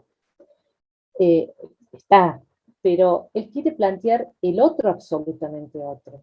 No es un momento de la alteridad, sino que el otro absolutamente otro, según lo está desarrollando el pensamiento del autor, es el rostro del otro, ¿no? El infinito, la excedencia, el otro absolutamente otro, que después va a llamar huella. Entonces, no es un momento de la otra alteridad, no, sino que es una radical alteridad, ¿no? Y que en ese sentido, por eso es que Levinas dice, expresa, el rostro expresa, el rostro habla. Principio de fenómeno, eso es. Con esa radicalidad con que lo dice y contundencia. Bueno, gracias. De Gracias, nada. Marta, Ahí hay Francisco. varias manos, Ezequiel Sí, Mur. está Ezequiel Murga, le damos la palabra a Ezequiel. Pues lo veo a Alejandro también, Luis. Y Alejandro después, sí. Buenas, ¿qué tal? Muchas gracias por la ponencia. Gracias. Yo tengo una cuestión con también las preguntas que se venían desarrollando en torno al sujeto ético y a este sujeto ontológico. Por lo menos mi sensación más intuitiva sería que el sujeto ético es originario en Levinas. Pero escuchándote recién y también, digamos, siguiendo el hilo argumentativo de Totalidad Infinito, pareciera que aparece primero el sujeto ontológico, este sujeto del gozo, y que después irrumpe el otro y el sujeto ético. Entonces me surge como esta pregunta, ¿no? De cuál es originario, cuál es primero, no sé. Bien, cuando Levinas hace la pregunta, ¿cuál puede ser el modo de relación que la hace en la sección primera en el mismo y el otro? Con el otro, de tal modo que no se elimine su alteridad y responde que es el lenguaje, ahí nomás dice, para que esa relación del lenguaje, los términos deben estar separados. O sea, la separación, vamos a silenciar los micrófonos así no hacen eco. La separación es la condición, ¿no?, que permite la relación del lenguaje, la irrupción del otro como infinito, que da un mandato en su rostro y que nos dice no matarás. Entonces, esa irrupción que es primera, primera en orden de la constitución ética, a su vez presupone la separación anterior, presupone el ente que ya está separado, entre el mismo y el otro no hay fusión. Entonces, esa imposibilidad está dada porque justamente hay asimetría, hay relación, el que va aquí es la relación. Entonces, el otro me habla, dice Levinas, y abre y provoca en mí la organización del mundo. También dice eso en la segunda sección. Entonces, hay él lo va a decir después de otro modo que ser, ¿no? Es un pasado más pasado que cualquier pasado, es algo inmemorial, esa relación con el otro es inmemorial, no puedo ubicarla en este momento del tiempo y después viene esto, en la sucesión temporal. Él dice es un anacronismo, es anterior a todo, y desde ahí podemos entender la separación. Es complejo, yo creo que tampoco está todo tan claro en Levinas, cuando lo vamos leyendo hay momentos que vemos que entra en pasajes de mucha complejidad y de mucha sí, oscuridad teórica, no solo conceptual, terminológica, sino teórica. No solo que no sabemos a qué remiten las palabras, sino que queda como enredado, así como quedó enredado en la sección cuarta. Y creo que después, en otras obras, él ha respondido de alguna forma a esos entreveros. Bueno, él mismo lo va a decir, ¿no? El escepticismo sigue a la filosofía como su sombra, todo el tiempo es, si esto que he dicho es así o no, entro en duda yo mismo, bueno, y está dicho, ¿no? Es como la duda constante, balbucimos dichos que después tenemos que desdecir, ¿no? Así que no creo que acá haya primero y segundo, sino que lo que hay es una constitución de unicidad, de individuación, a partir de esta relación que es la originaria con el rostro del otro, que instaura ya una posibilidad de, ¿no? de vuelta sobre sí. De otro modo que ser lo va a subsanar a eso cuando habla de el yo de pie a cabeza, es vulnerabilidad, ya está fisionado por el otro, ahí ya va a subsanar esto que en totalidad infinito está como en una ambigüedad, en un zigzag. ¿Mm? Cuando habla de ese pasado inmemorial, todos estos elementos. Perfecto, muchísimas gracias. De nada. Bueno, muchas gracias. Ahí tenemos una pregunta de Alejandro Luis Pucheta. Hola, buenas tardes, buenas noches a todos. Hola Marta, ¿cómo estás? Hola, Alejandro. Te felicito una vez más por tu exposición tan clara y tan completa y tan sintética de un libro tan complejo como es este. Yo iba a decir una cosa, pero antes me enganché con lo que dijo recién, la pregunta que hizo Ezequiel. Me gustaría aportar algo. La concepción del tiempo que tiene Levinas.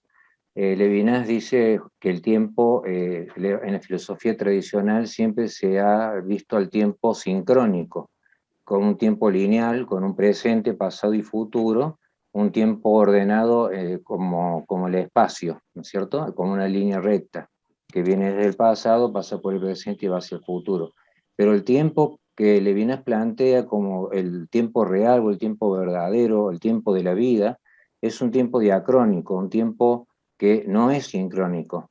Entonces no podemos poner o anteponer o decir qué es primero, qué es anterior en la vida del hombre.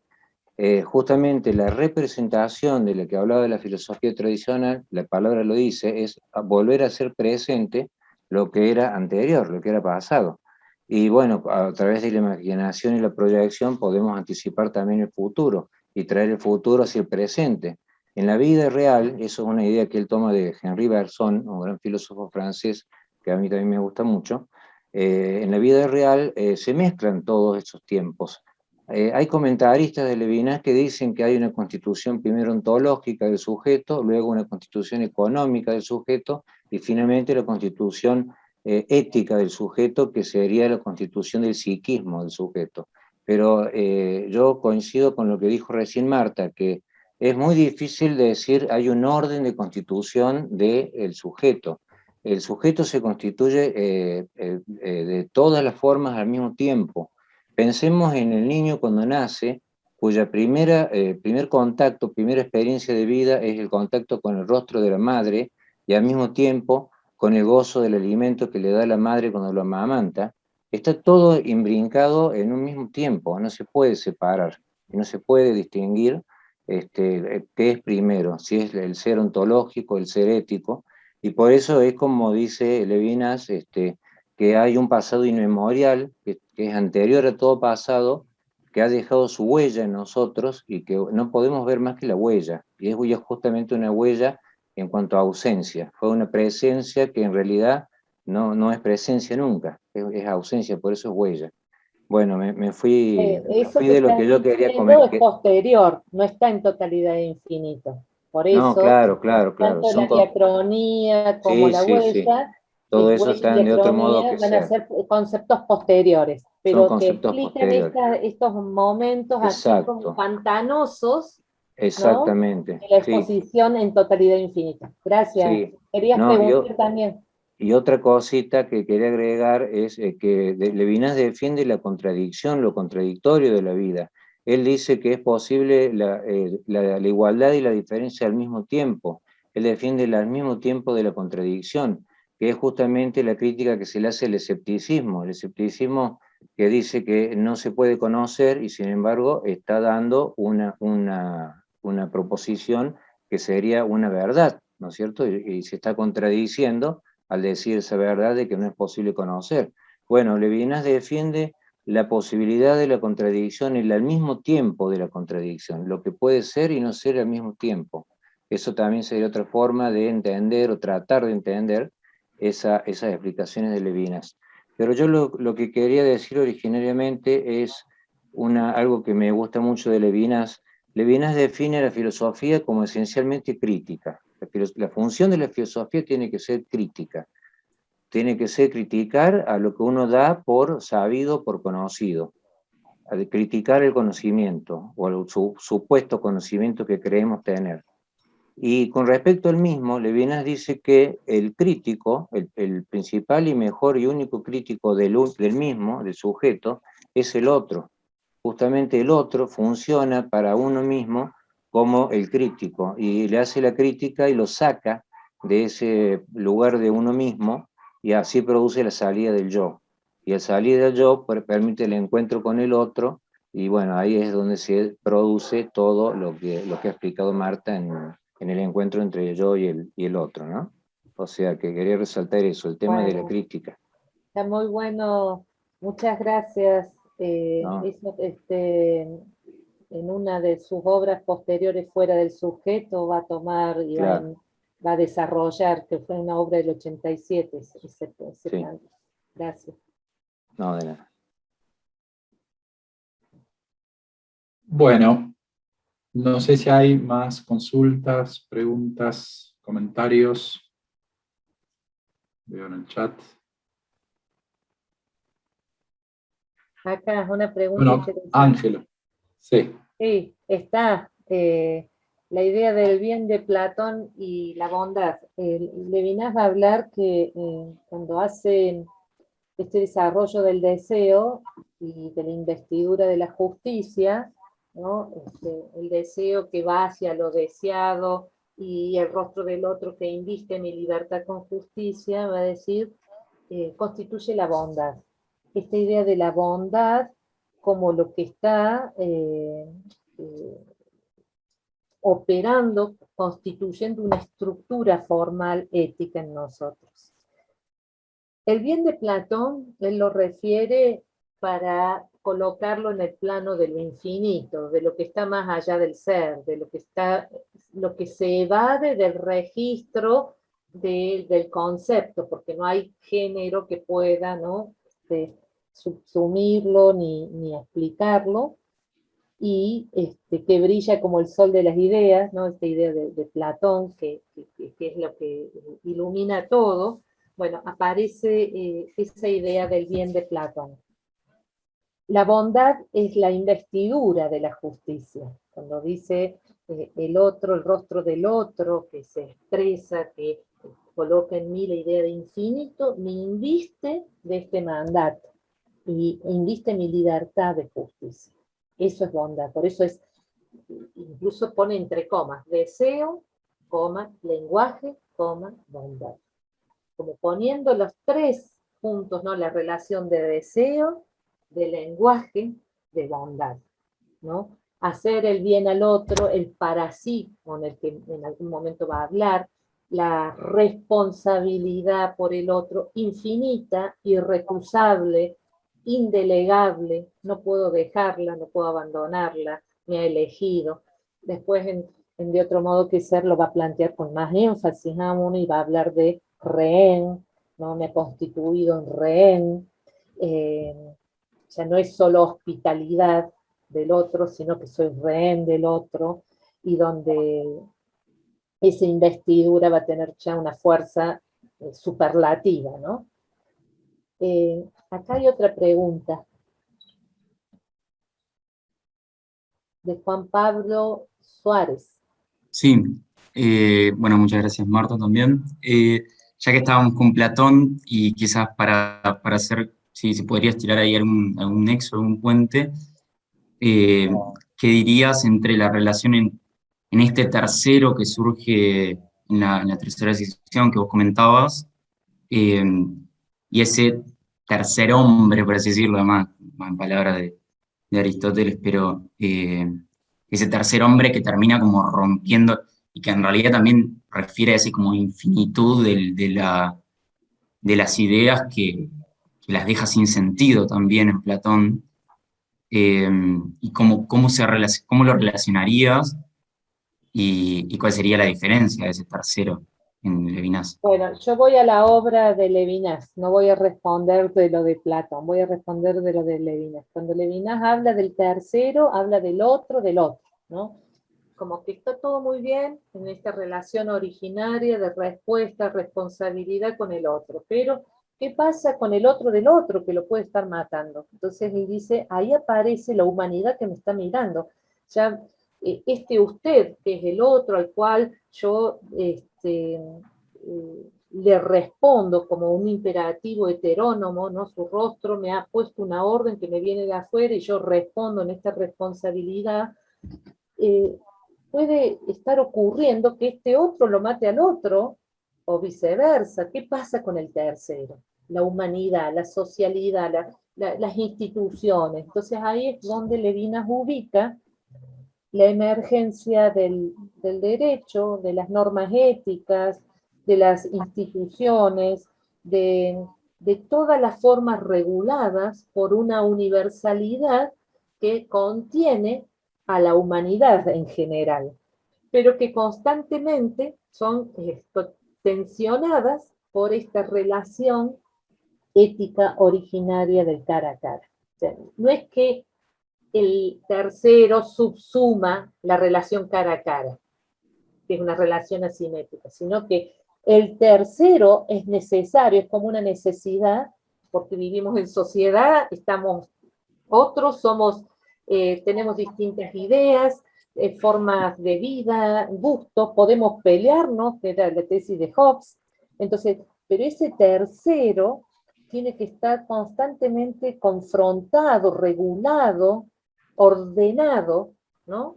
Por el rostro del otro, por esta relación asimétrica de la ética. Por eso es la filosofía primera, es la ética. Y sobre esa filosofía primera se apoya la filosofía política de Levinas, que va a contemplar a ese tercero. Cuando habla del tercero va a estar hablando ya de ese orden derivado, orden secundario, que es el plano de las normas, del derecho, de la palabra como tema, como desarrollo de ideas. Bueno, gracias. Ahí hay una pregunta de Pehuen, no sé si querés tomar la palabra, Pehuen.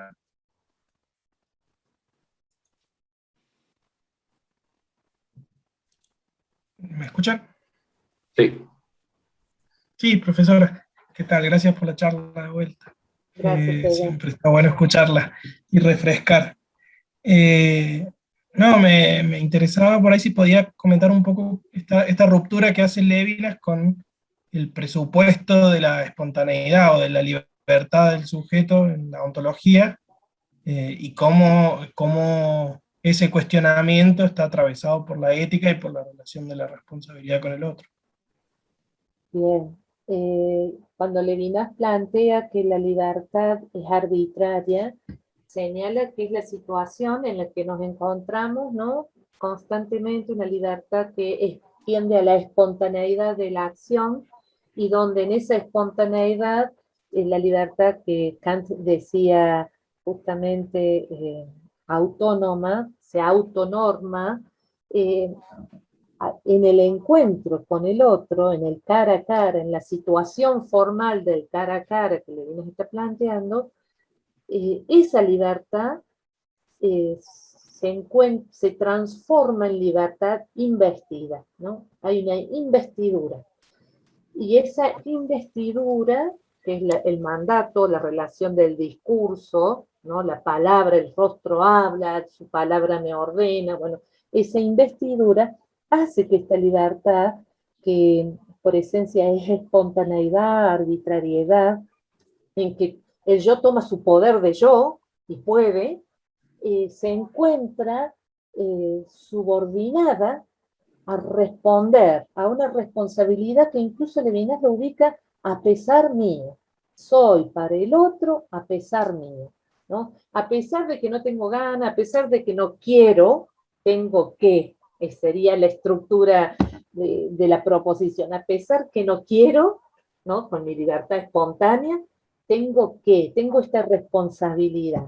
Es una responsabilidad infinita de respuesta por la miseria, por la fragilidad. Él va a tomar estas figuras del pobre, el huérfano, la viuda, el extranjero, aquel que no tiene patria, que no está radicado en ningún lado, y que por lo tanto la responsabilidad no es una responsabilidad de elección, porque yo elijo, y no como elegiría cuidar a mis hijos, o a quienes quiero en un vínculo erótico, para tomar la palabra de Levinas, ¿no? Mi esposo, mi esposa, el que sea.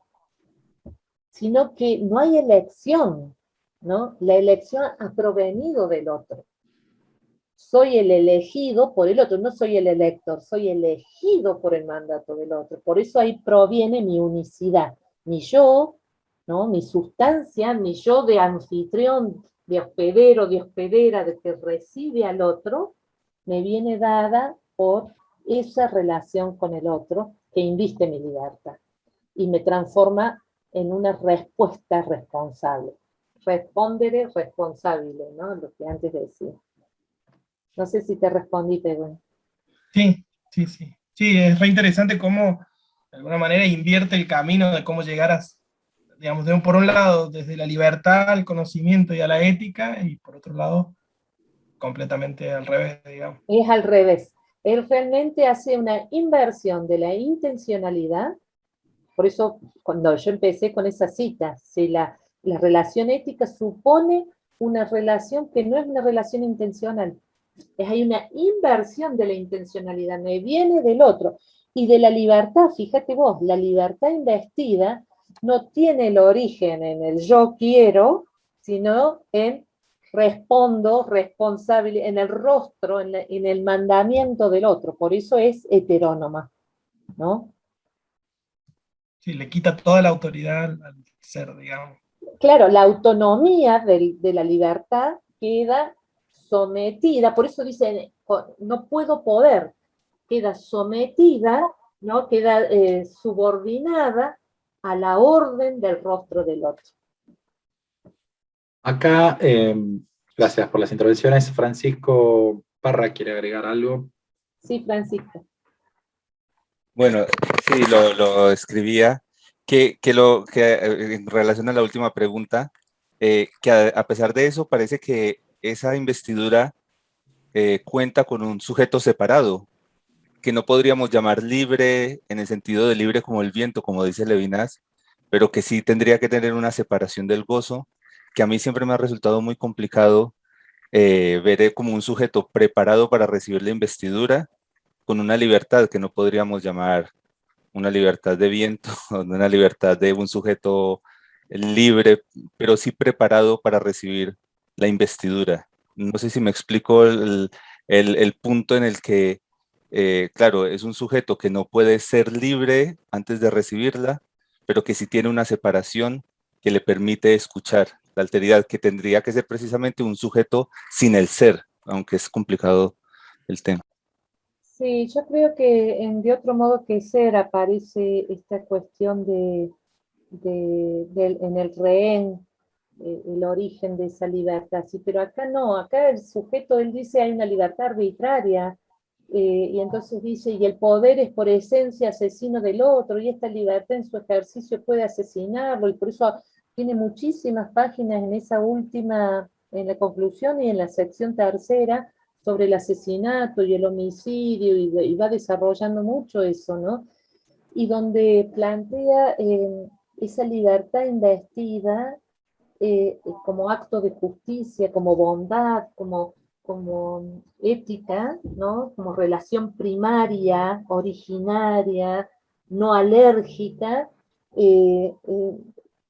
ha supuesto una subordinación de esa libertad. Entonces, pero para que se dé, el otro es principio. El otro es principio de esa investidura.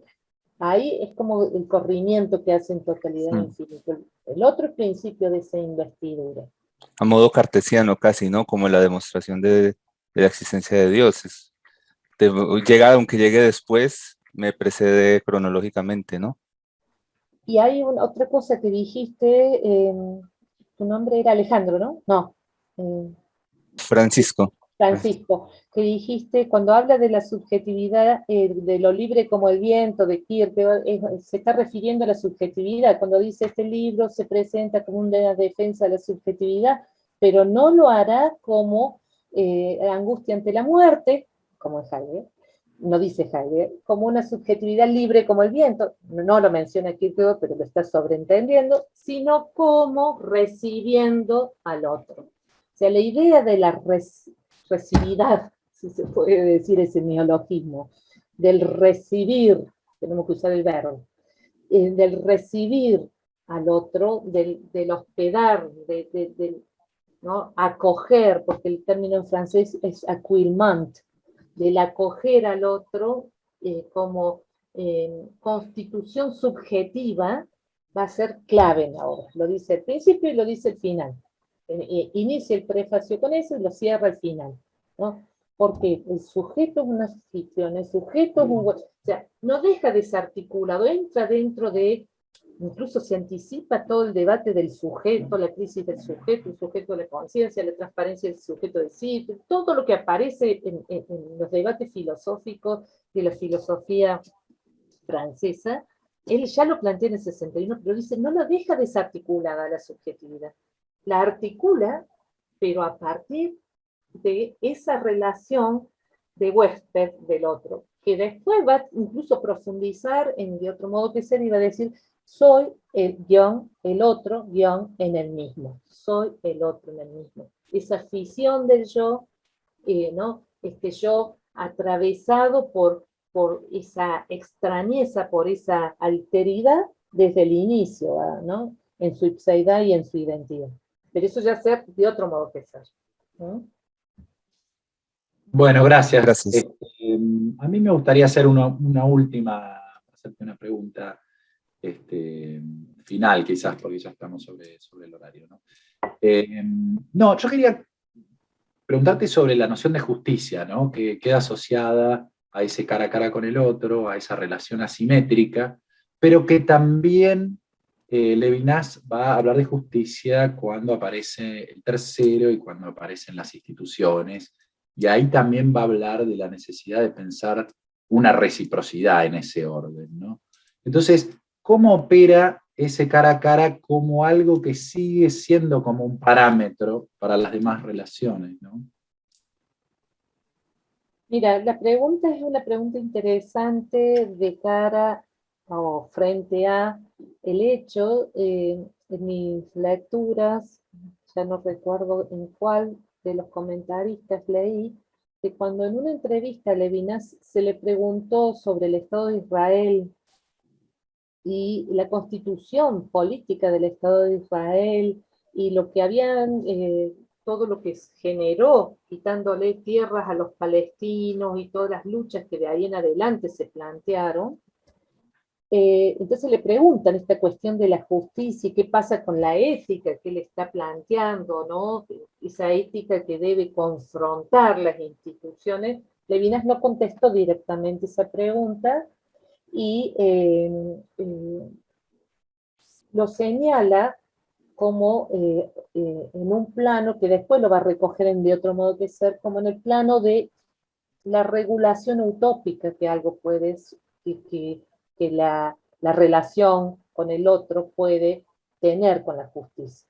Si la justicia es la igualación de lo inigualable, es poner en una ley universal, porque la ley es universal, es para todos, lo inigualable de la alteridad, o la relación inigualable que se entabla con la alteridad, esta desmesura, si la justicia es colocar eso, y él lo va a decir en otra obra, entre nosotros va a definir así la justicia. ¿Qué pasa entonces con las situaciones fácticas en que la justicia no refleja esa alteridad radical del otro, sino que todo lo contrario, la violenta, la subordina, la elimina, a través de las leyes positivas? Un Estado se puede volver totalitario, puede expulsar a ciudadanos, puede generar genocidio, tantas cosas que hemos visto en la historia del siglo XX, tanto en Europa como en Latinoamérica, en nuestro país. Entonces, la idea de la justicia es que debe confrontarse como a eso que Levinas va a decir de otro modo, que es el reproche de utopía. Si el reproche de utopía puede considerarse como algo negativo, ¿no? Algunos dirán que esto es utópico. Bueno, ese es uno de los planteos que se van a dar. Si sería como una forma reguladora, ¿no? Si quisiéramos pensarlo como alguna, en términos kantianos, la idea reguladora de la razón. Sería como una forma de regulación, la estructura del cara a cara, la estructura formal ética del cara a cara. Una forma de regulación del orden empírico de las justicias, de las normas, de las instituciones, que siempre son históricas, pero como esto es escatología, como esto va más allá de la historia, en Totalidad Infinito dice, está más allá de la historia y del ser, lo ubica en el más allá, y como el más allá tiene esa función que antes decían de la idea del bien, de Platón. Lo más allá del ser. Bueno, muchas gracias, Marta, muy, muy clara. Gracias a Muchas ustedes. gracias. Gracias por las preguntas, muy buenas, para seguir pensando. Dale, bueno, fue un gusto realmente. Igualmente. Y bueno, te agradezco y nos despedimos entonces. Nos despedimos, ya nos volveremos a encontrar. Hasta luego, nos vemos. Hasta luego.